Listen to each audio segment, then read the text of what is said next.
അങ്ങോട്ടേക്ക് അധികം നോക്കണ്ട നീ, ബുക്കിടാണ്. ഞാൻ വെറുതെ ഇങ്ങനെ വെറുതെ ആയാലും കാര്യത്തിനായാലും വെറുതെ പറഞ്ഞാണ്. കുട്ടി വിഷമിക്കണ്ട. കുട്ടിക്ക് വിരോധമില്ലെങ്കിൽ സായിപ്പന്മാർക്ക് വേണ്ടി ഞാനൊരു പാട്ട് പാടാം. പാടൂ. എന്താ ലത ഇത്? സത്യമായിട്ട് ഞാൻ പാടും. അതല്ലേ നമ്മുടെ ഒരു സ്കില്ല്. വെറുതെ വേണ്ട നീ. ബസ്സിൽ ബെല്ലടിക്കണമാരില്ല. സംഗതി സാധനമൊക്കെ വേണ്ടാണ്. ഞാൻ എന്താണ്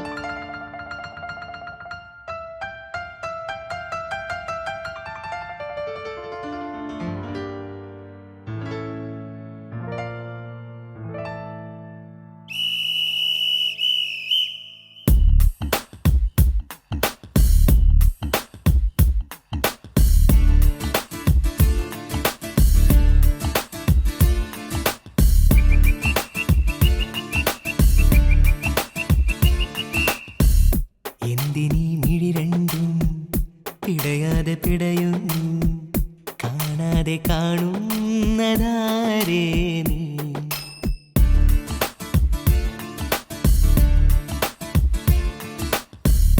എന്തിനീ മഴമേഘം നനയാതെ നനയുന്നു, അറിയാതെ അറിയുന്നതാരേ നീ? ചിലമ്പിൻ പുന്നാരം കുറും